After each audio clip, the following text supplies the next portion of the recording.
My name is Majesty. You already know that. Your Highness Music, half of the Now the Funk, the King in our group, Soul Shack Productions, whatever however you want to take man, it. like, yo, how did you get into the music? Like, how did you grow into it, man? Well, I grew into it listening to music in my household. You know what I'm saying? Growing up, my moms and pops had like a nice James Brown, I would say, or a nice early, late 70s, or I'd say early 70s, late 60s jazz, whatever you want to call it, a collection.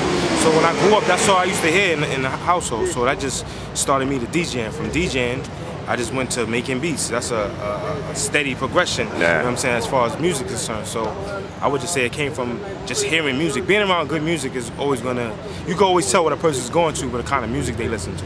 So, you know what I mean, that's my take on that. All right, so let me ask you, man, like, what was your first break inside this music industry, man? Oh, wow. Our first break actually was me and my man Izzy when we first started in I was in high school, like 89, I believe it was. We was in the basement. We met Chubb Rock. Chubb Rock brought us over to Howie T crib, and we recorded this record called Soul Man. That was our first joint. And Red Alert, Marley Marl, they all blasted it off. And that was like, back then nobody knew, you didn't have videos. So we just had a record out that was massive underground, but I still was in high school. So it was just like, it kind of humbled you, you know what I mean? But that was just like our first tape. My first record producing, I did The King and I first Flip the Script. That was like my first joints behind the boards. Man. So we did that. And I learned from Howie T though. You know what I mean? I learned, I give all my praises to him. Howie T was a fan of back then Pete Rock.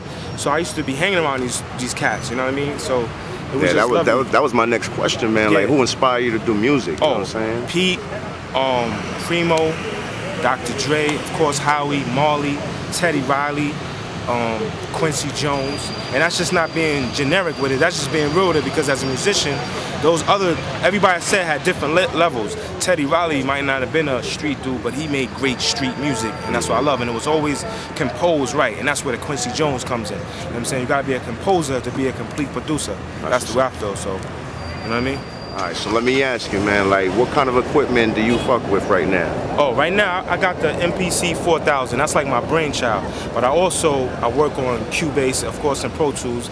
I got probably like all the VST instruments, but I didn't really get into it as my main piece yet. But I'm slowly, it's waning me over there, you know what I mean? So Recycle, Reasons, everything else I think any other producer, you know what I mean? I started with the S950, the SB12, the OMP, the big 60, the one that looked like a suitcase, had that joint, and just I pretty much stayed in the Akai family, and it's like I can make music on anything, but it's something about making Akai on that music on that Akai piece.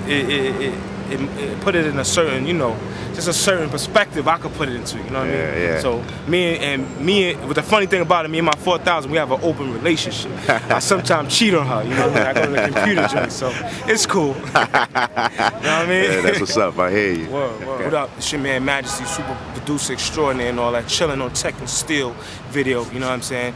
Banging tables, live and direct, that's how they come in Brooklyn, stand up. I'm gone.